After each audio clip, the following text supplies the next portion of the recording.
It may seem a bit odd that on a show like General Hospital full of mob wars, supervillains, and murderers, the greatest legal kerfuffle in town right now belongs to Carly and Drew and their insider trading drama. But here we are. And while it may seem pretty innocuous, but Al Capone was brought down by tax evasion, so never underestimate the seriousness of white-collar crime. The question is, do Carly and Drew really deserve to be taken down for this? After all, if we're talking Port Charles, Sonny is the Capone in town, and he's virtually untouchable. Drew, on the other hand, just got slapped with 3 years after the judge initially wanted to give him with the max punishment. Whether that's justice or not, it's becoming increasingly clear that if fans had their way, Carly and Drew's biggest threat wouldn't be from Nina, but the viewers.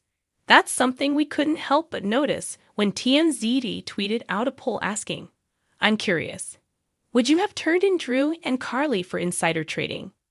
And the response, as you can see, wasn't even close. 85% of folks responded were up for turning the duo in a heartbeat. Heck, for a number of people, it seemed downright personal.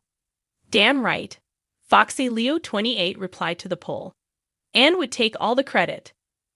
"I would have done it," Rosanna's friend agreed. "And then I would have come to the wedding to make a public announcement about the fact that I did it." And they were far from alone. In one sense, it may boil down to the fact that insider trading is a crime of the wealthy, and it's hard to find much sympathy for rich people problems with the average viewer. But there also may be the fact that crime never seems to be punished on General Hospital. "I turned in half the canvas for their crimes," Rita 8386 tweeted with a laugh. On a show where mobsters are heroes, it makes a bit of sense. But too often there never seems to be repercussions for anyone in Port Charles. At least not of the legal variety. Because this SEC thing is certainly going to have consequences for Nina, if no one else. That's the case Stu made for not turning Carly and Drew in. "If I were Nina," she wrote, "no. Because I tend to think through my decisions and who they may affect before I make them."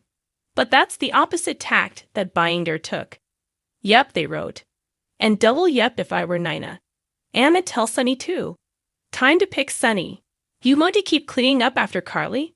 Or are you choosing us? And if he chooses the former, I'm taking all my money and going to an island to drown my sorrows in a cabana boy or 3. For those who wouldn't have snitched, the consensus seemed to be that there were no victims in the crime, and it was none of their business anyway. In the end, though, the damage was done, and all that's really left is the fallout. For some reason, we have our doubts that Carly and Drew will be the ones to truly pay. There's almost always a way out of these quandaries in Port Charles. Still, you never know.